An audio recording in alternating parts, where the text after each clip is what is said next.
होता है। तो अपन ने दूसरा देख लिया, F is equal to M into A, यहाँ पे एक रिएक्शन क्रिएट होगा, जितना भी आप बल लगाओगे तो उसके द्रव्यमान का क्या गुणनफल होगा, किसके साथ में, त्वरण में, ठीक है, और वो दोनों का समानुपात होगा। आपने दूसरा देख लिया। अब अपन तीसरा नियम देखेंगे। इसमें क्या होता है, क्रिया की प्रतिक्रिया होता है, मतलब एक्शन का क्या होगा, आपको रिएक्शन होगा। कैसे, देखिए, मान लीजिए आपने इस ईंटे को तोड़ने के लिए, ये जो ईंटा है, इस ईंटे को तोड़ने के लिए आप इसमें क्या करोगे, मान लो 20 केजी का इसमें आप बल लगाओगे, ठीक।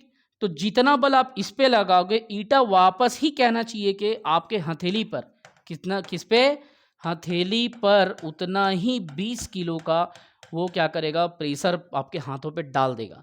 आप जैसे ही आप दबाओगे उतना ही वजन वो ऊपर मारेगा। इसी को कहते हैं न्यूटन के गति का तीसरा नियम, जिसे क्रिया का प्रतिक्रिया या एक्शन का रिएक्शन, या आप इसे क्रिया का प्रतिक्रिया कहते हैं। क्रिया का क्या कहते हैं, प्रतिक्रिया कहते हैं, ठीक है। तो ये न्यूटन का तीसरा नियम हो गया। अब अपन क्या करेंगे, यहाँ पे पूरा एक एक चीज़ों को देखेंगे, उसके अनुप्रयोग कैसे किया जाए, है ना। मैंने तीनों नियम आपको बता दिया। प्रथम नियम पर आधारित अब अनुप्रयोग, पहले प्रथम नियम पर आधारित अनुप्रयोग को देखते हैं, फिर अपन आगे देखेंगे, दूसरा नियम पर देखेंगे, ठीक है। तो प्रथम नियम पर क्या क्या आधारित अनुप्रयोग है। पहला नियम मैं तुम लोगों को बताया था कि प्रथम नियम कहता है जब तक कोई बाह्य बल ना लगाया जाए, प्रथम नियम में बताया था, जिसे जड़त्व का नियम कहते हैं, जब तक कोई बाह्य बल ना लगाया जाए तब तक वस्तु उस अवस्था में होगी। कोई वस्तु स्थिर है तो स्थिर होगी, कोई वस्तु गतिशील है तो गतिशील होगी, वो तब तक नहीं रुकेगी जब तक उसमें बाह्य बल ना लगा दे। तो कैसे, समझो, एकदम इजी है रे, एकदम इजी। देखो, रुकी हुई गाड़ी, कोई रुकी हुई गाड़ी अचानक क्या हो जाती है, चल जाती है। मान लो आप ट्रेन में क्या है, बैठे हुए हो, ट्रेन में गाड़ी स्थिर अवस्था में है और अचानक से वो चल जाती है, तो जो यात्री बैठे रहता है, यात्री पीछे की ओर झुक जाता है। देखे होंगे आप, मान लीजिए आप बैठे हो, ट्रेन अचानक से आगे ऐसे करेगा तो आप पीछे फेंकते हो, है ना। तो क्या हो रहा है, अचानक से आपका शरीर उस स्थिति में कैसा है, तो यहाँ पे आपको बताता हूँ, है ना, आगे की ओर आप कैसे झुकोगे, उस चीज़ को पूरा इसको समझ लो, फिर देखना कि रुकी हुई गाड़ी के अचानक चलने पर उसमें बैठे यात्री पीछे की ओर झुक जाते हैं, ठीक। क्या बोल रहे हैं, रुकी हुई गाड़ी के अचानक चालू होने पर, फट से कहना चाहिए कि गाड़ी को अगर वो चालू करेगा तो आप पीछे आ जाते हो। तथा चलती हुई गाड़ी, मान लो गाड़ी कोई चलते हुए कंडीशन में बढ़िया चल रहा है और वो अचानक रुक गया, तो यात्री कहाँ फेंका जाता है, आगे की ओर। मान लो बढ़िया ऐसे जा रहा है ट्रेन, छुक छुक छुक छुक छुक छुक, अब फट से रुक गया, तो जहाँ से आप आगे गिरते हो ना, मतलब आपका जो बॉडी है उस समय पे क्या है, स्थिर अवस्था में है। बॉडी अगर स्थिर अवस्था में, मतलब ट्रेन अगर रुका है तो बॉडी आपका स्थिर अवस्था में है। फट से अगर ट्रेन चालू होगा तो आप क्या हो जाओगे, गतिशील अवस्था में हो जाओगे। तो आप क्या करोगे, कोई बाह्य बल लगेगा, आप अपने आप को पीछे फेंक दोगे। जबकि गतिशील अवस्था में ट्रेन छुक छुक छुक छुक चल रही है, आप बैठे हो उसमें, मतलब गतिशील अवस्था में अचानक से ट्रेन को रोक दे, आपकी बॉडी की स्थिति गतिशील हो जाए रहेगी। जब ट्रेन चलेगा तो आपका बॉडी गतिशील हो जाएगा। अब फट से ट्रेन रुकेगा तो आपकी शरीर क्या है, गतिशील अवस्था में रहेगी, इसीलिए आपको आगे फेंक देती है, ठीक है। तो ये हो गया पहला नियम। दूसरा, अब यहाँ पे देखिए, एक और एग्जांपल बताता हूँ, मस्त मजे से एकदम क्लियर होगा, ये हर जगह हर पेपर में काम आएगा, ठीक।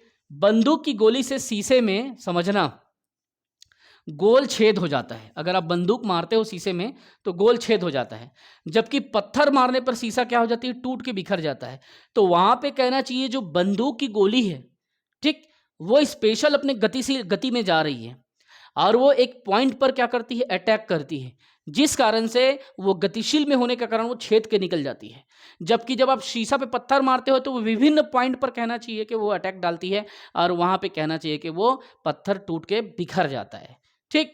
अगला एग्जाम्पल है इसका, चलती रेलगाड़ी या बस से छलांग लगाने पर व्यक्ति जो है, जैसे मान लो चलती हुई गाड़ी पर, आप हमेशा देखे हो कि जब भी चलती हुई ट्रेन रहता है तो शरीर आपका गतिशील अवस्था में रहता है, इसीलिए आपको उसी दिशा में दौड़ना पड़ता है।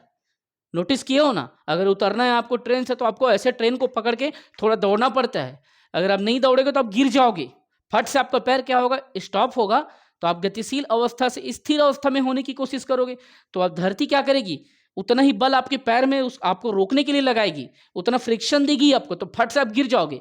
इसीलिए यहाँ पे जब कोई वस्तु चलित अवस्था में है, मतलब ट्रेन अगर चल रही है तो आपकी बॉडी भी चलित अवस्था में है, तो आपको जब उतरना है तो आपको क्या करना पड़ेगा, उसी की दिशा में थोड़ा चलना पड़ेगा, फिर स्थिति सामान्य होगी तो फिर रुकना पड़ेगा। ठीक है, तो ये इसका एग्जाम्पल हो गया कि चलती रेलगाड़ी या बस से छलांग लगाने पर व्यक्ति आगे की ओर गिर जाता है।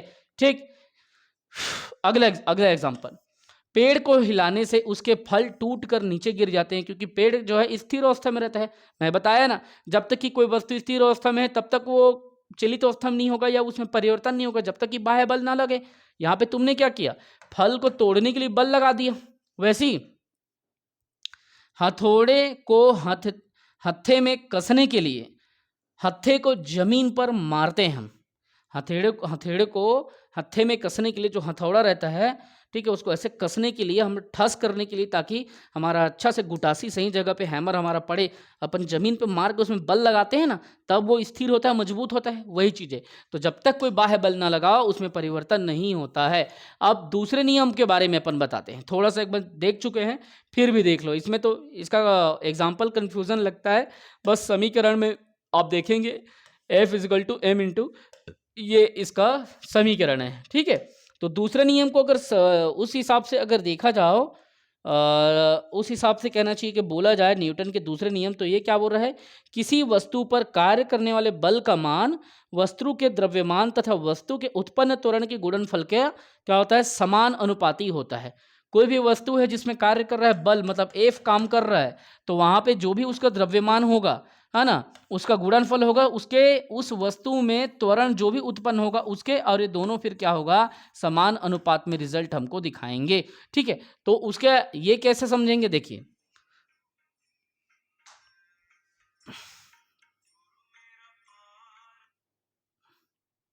सॉरी से है ना। अब देखिए, कांच के बर्तन को पैक करने से पहले, जो भी कांच का बर्तन होता है वो टूट मत जाए करके अपन उसमें क्या करते हैं, उसको पैक करने से पहले उसमें भूसा या कागज का, भूसे में या फिर कागज में उसको लपेट दिया जाता है। ठीक है, तो ये भी कहना चाहिए उसमें बल, वहाँ पे जो भी होगा वो उसके त्वरण में, उसको जहाँ भी आपको मूवमेंट करना है, और जो भी उसका बल होगा वो त्वरण से मूवमेंट का, कहना चाहिए कि मास का जो भी वजन होगा, है ना, त्वरण हो रहा है ए। अगर आपको लेके जाना है, कहीं पे पैक करना है, लेके जाना है, तो उसका क्या होना चाहिए, उसके द्रव्यमान के साथ गुणनफल हो रहा है, और जो भी उसका वैल्यू आएगा वो F के फोर्स के जितना भी बल उस वस्तु पे लग रहा है उसके समान अनुपात में, मतलब उतना रिजल्ट यहाँ पे भी देखने को मिलेगा, उतना बल यहाँ पे भी होगा।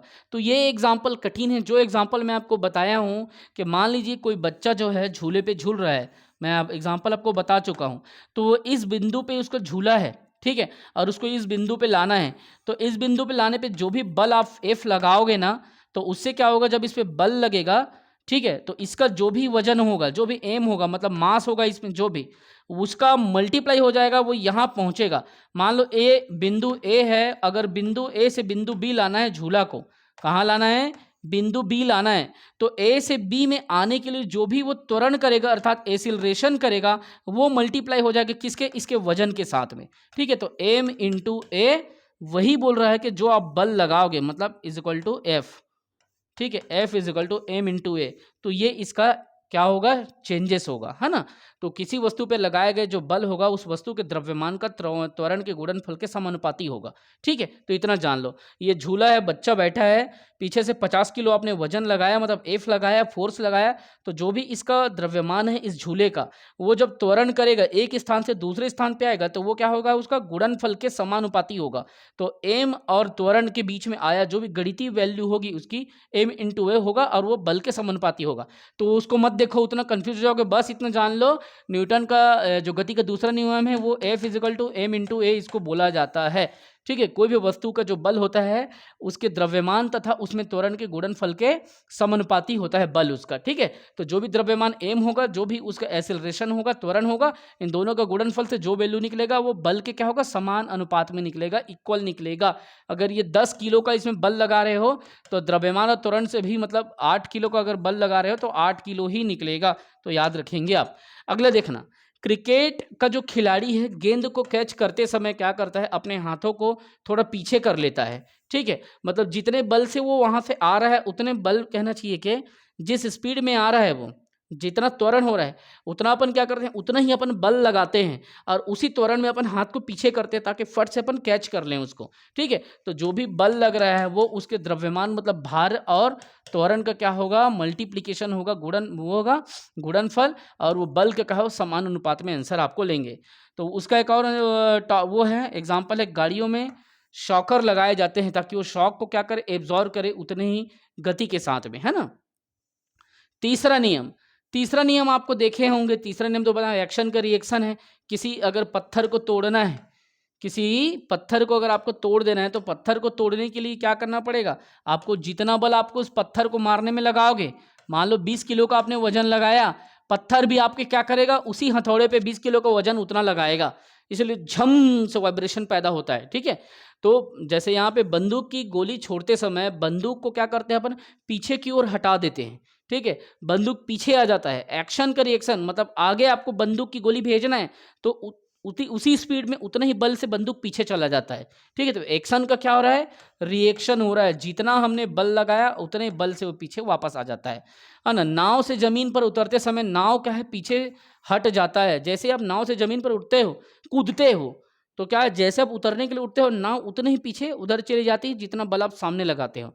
ठीक है, फिर कुएं से पानी खींचते समय रस्सी टूट जाने पर व्यक्ति का पीछे की ओर गिर जाना। ऐसे आप क्या करते हो, पानी निकालते रहते हो और अचानक से रस्सी टूट जाता है तो वो रस्सी नीचे जा रहा है और उतना ही कहना चाहिए आपको बॉडी आपको पीछे की तरफ खींच रहा है, यह चीज है। एक आता है रॉकेट के बारे में।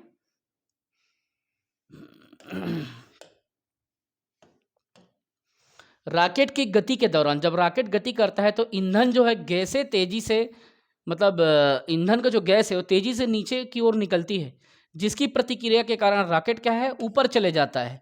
मान लो ये रॉकेट है, रॉकेट ऊपर जा रहा है तो जितने गति से ऊपर जाएगी उतने गति से गैस नीचे आएगा। ठीक है, सरसर सरसर गैस निकलता है, देखे होंगे। तो ये हमने पूरा न्यूटन का जो है कॉन्सेप्ट को क्लियर कर लिया और न्यूटन के कॉन्सेप्ट को पूरा हमने तीनों लॉ को समझ लिया। अब अपन क्या करेंगे, आगे चलते हैं। अब अपन संवेग मोमेंटम के बारे में बात करेंगे।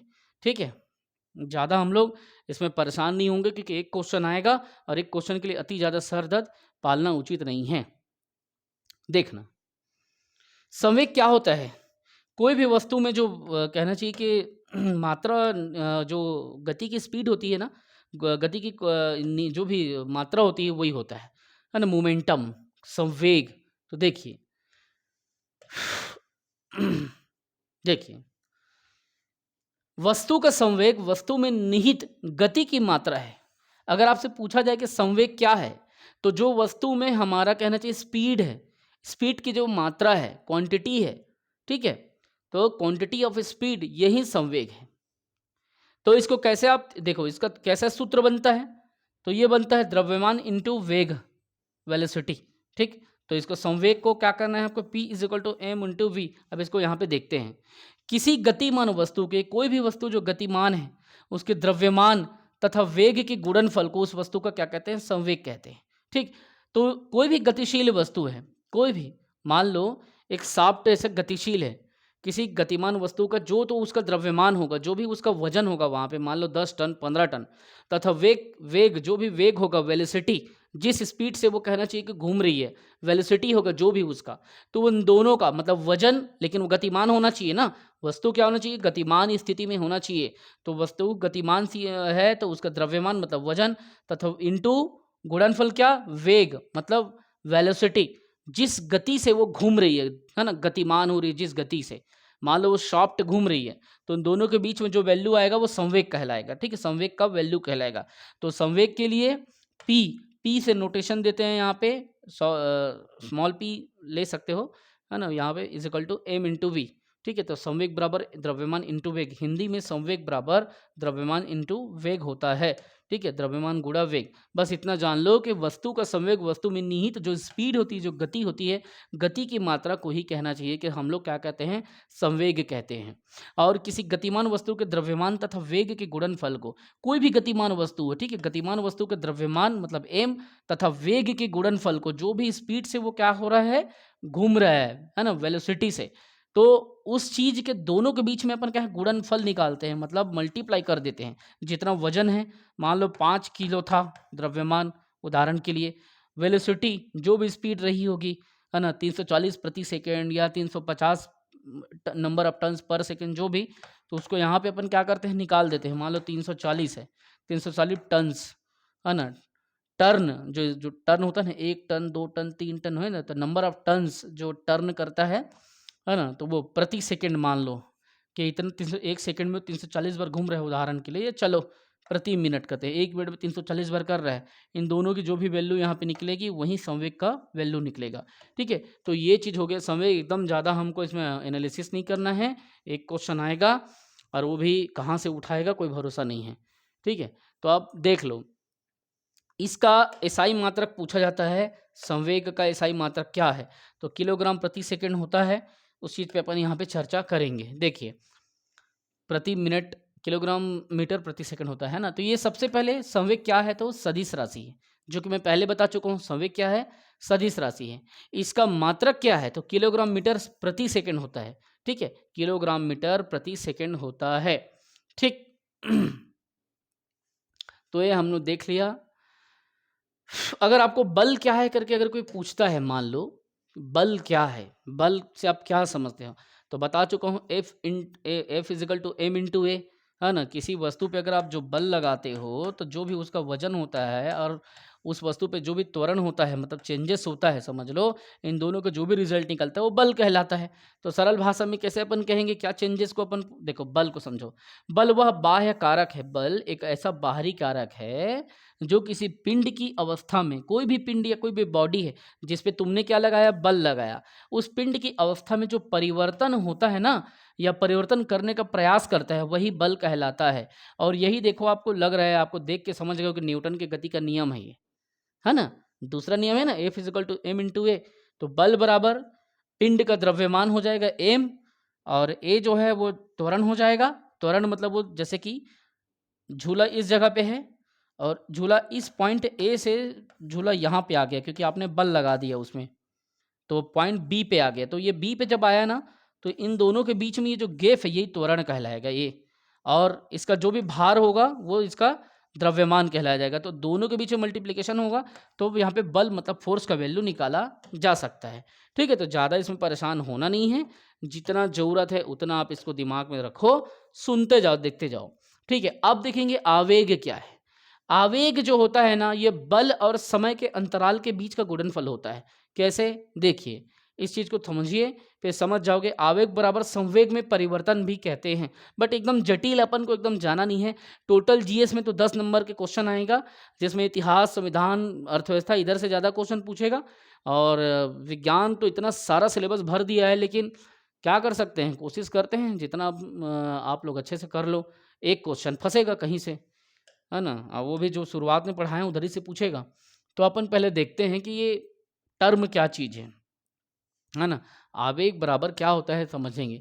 यदि कोई बल किसी वस्तु पर कम समय तक कार्यरत रहे, कोई भी बल जो है छोटे समय के लिए कम समय पर अगर काम कर रहा है, तो बल और समय अंतराल के गुणनफल को उस वस्तु का आवेग कहते हैं। ठीक, या किसी वस्तु के संवेग में उत्पन्न परिवर्तन को आवेग कहते हैं। कोई भी वस्तु है, उसके संवेग में जो उत्पन्न चेंजेस होगा, जो भी चेंजेस होगा, उसे क्या कहेंगे, आवेग कहेंगे।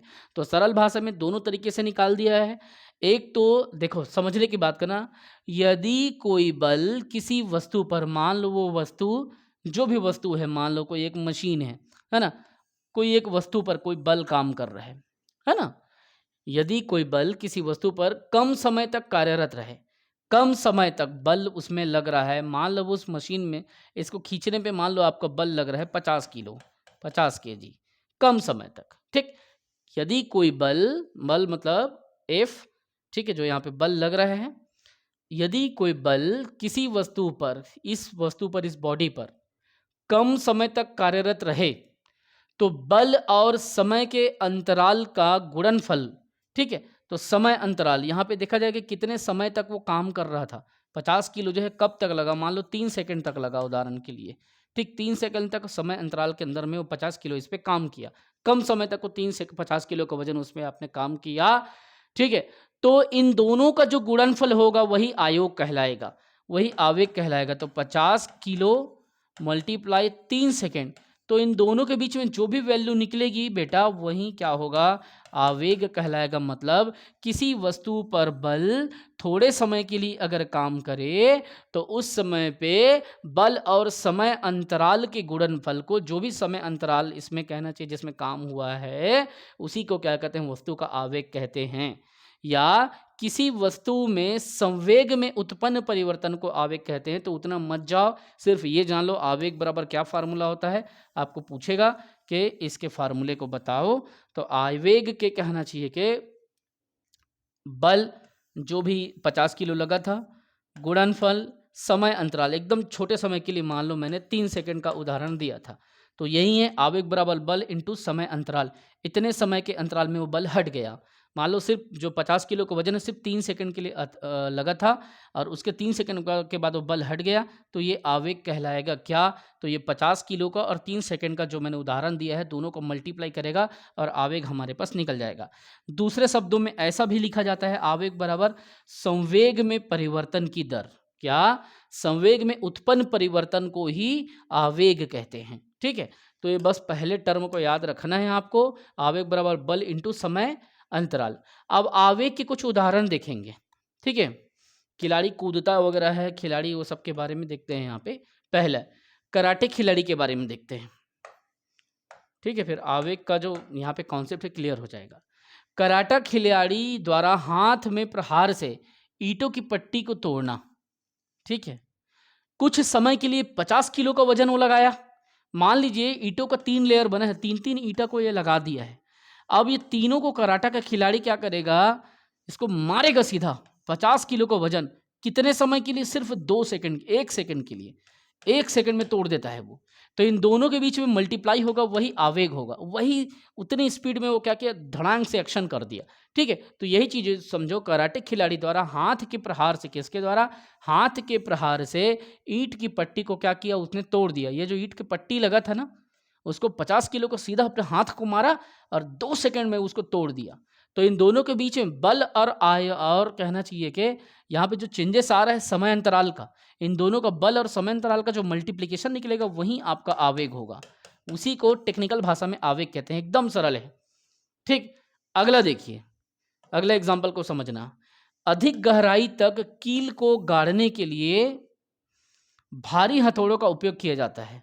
अब आपको पता है कि ये कीला है, इस कील को मुझे गाड़ना है, तो मैंने क्या किया, इसमें 20 किलो का कीला वो मारा, हथौड़ा मारा। तो जैसे मारा फट से कुछ सेकंड में, मतलब 1 सेकंड भी नहीं लगेगा, जैसे मारा, ये कीला कहाँ है, यहाँ पे जमीन में था, मतलब लकड़ी में यहाँ पे था इसका पॉइंट। जैसे मैंने मारा सीधा अब ये कहाँ पे आ जाएगा,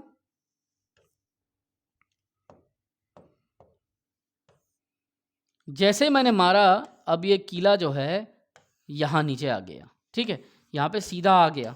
अब पहले स्टार्टिंग में ऊपर में था, मान लीजिए ये पॉइंट है ना, यहाँ पे वो ये है, इस जगह पे कील है, इस पे मैंने 20 किलो का वजन लगाया। तो स्थिति ऐसे दिखेगी कि 2 सेकंड में जो ऐसा दिख रहा था, 2 सेकंड भी नहीं, फट से मैं मारा, अचानक से भार लगा। तो अचानक से जो भार लगता है ना, तो बल के साथ में वही समय अंतराल में जो चेंजेस होगा वही आवेग कहलाएगा। अब इसकी दिशा कैसे हो जाएगी, इसकी दिशा हो जाएगी, ये पूरा अंदर चल दिया, कहाँ तक, यहाँ तक आ गया। ठीक है, देखो कितना चेंज हो गया। ये लकड़ी का ऊपर का सरफेस है, अब ये पूरा कील कहाँ तक पहुँच गया, यहाँ तक पहुँच गया। तो वही है कि बल का हमने क्या किया, समय में जो परिवर्तन हो रहा है ना, चेंजेस, उसी के साथ में अपन क्या किया, यहाँ पे मल्टीप्लाई कर दिया, और वही क्या निकला, आपका आवेग निकल गया। ठीक है, अगला एग्जाम्पल देखिए, अगला एग्जाम्पल देखिए। ऊंची कूद एवं लंबी कूद के लिए मैदान की मिट्टी खोदकर हल्की कर दी जाती है ताकि कूदने पर खिलाड़ी को चोट ना लगे। आप तो देखे ही होंगे, जब ऊंची कूद आप करते हो या लंबी कूद ऊपर कूदते हो, तो मैदान की जो मिट्टी होती है खोद के थोड़ा हल्की कर दी जाती है, मैदान की मिट्टी को, है ना, खोद दिया जाता है ताकि जब उस पर कूदा जाए तो खिलाड़ी को क्या ना लगे, चोट ना लगे। ठीक, तो वही चीज़ है, ये भी सेम चीज़, कम समय पे फट से मतलब इंसान कूदता है और वहाँ पे चेंजेस समय अंतराल जो है एकदम शॉर्ट टर्म के लिए बल लगाता है उसमें पैर, है ना। तो बेसिक सा चीज़ है, इसमें आवेग में भी अति ज़्यादा कंफ्यूज होने की ज़रूरत नहीं है।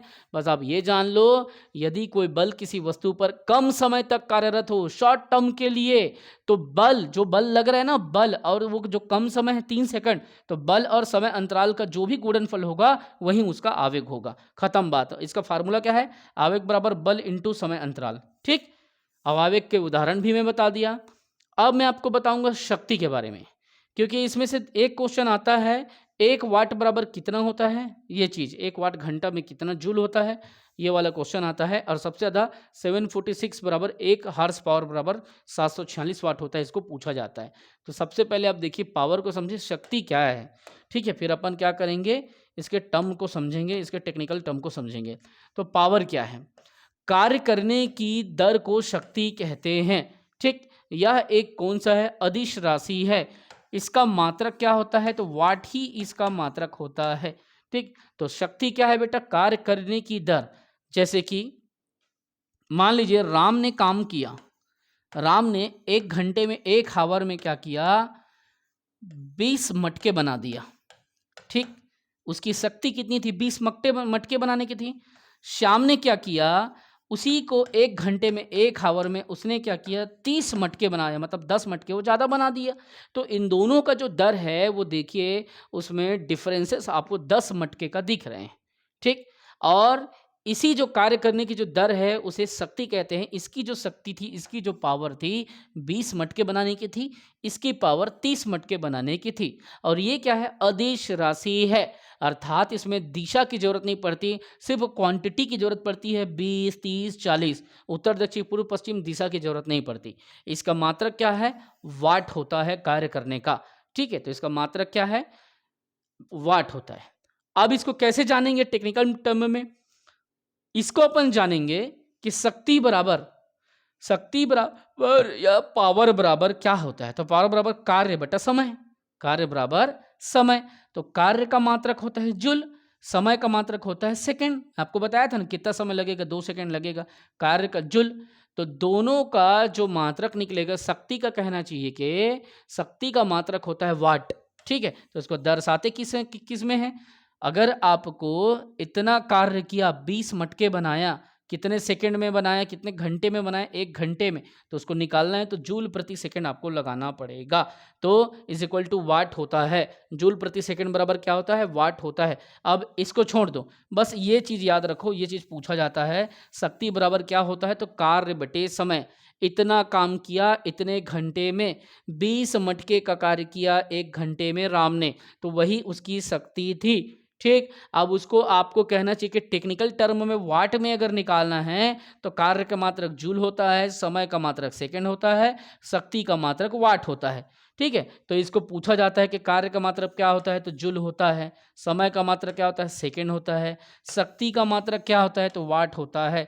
तो आप इसको बिल्कुल बताएंगे कि शक्ति बराबर किसी व्यक्ति की या किसी चीज की कार्य करने की दर को क्या कहते हैं? शक्ति कहते हैं, जो कि क्या है? एक अदिश राशि है। इसका मात्रक क्या है? वाट है। बस इतना ही पूछा जाएगा। शक्ति क्या है? तो कार्य करने की दर है, जो कि अदिश राशि है, और ये इसका मात्रक क्या है? वाट है। बस। अब वाट का अगर आपको पूछा जाए तो 1 वाट सेकंड बराबर क्या होता है? 1 वाट सेकंड बराबर 1 जूल होता है। ठीक है, तो आपसे ये भी पूछा जा सकता है कि 1 जूल बराबर कितना होता है? तो 1 जूल बराबर कितना होता है? वो चीज़ अगर आपसे पूछा जाए तो याद रखेंगे, 1 जूल बराबर 1 वाट सेकंड होता है, या 1 वाट सेकंड बराबर 1 जूल होता है। लेकिन इसमें कुछ भी पूछे या ना पूछे, अगर घंटा में पूछे तो 3600 जूल। ठीक है, 1 वाट घंटा में। ठीक। अगर 1 वाट सेकंड में पूछे, सिर्फ सेकंड में, तो 1 जूल, ये लेंगे आप। 1 वाट सेकंड में 1 जूल, 1 वाट घंटा में 3600 जूल।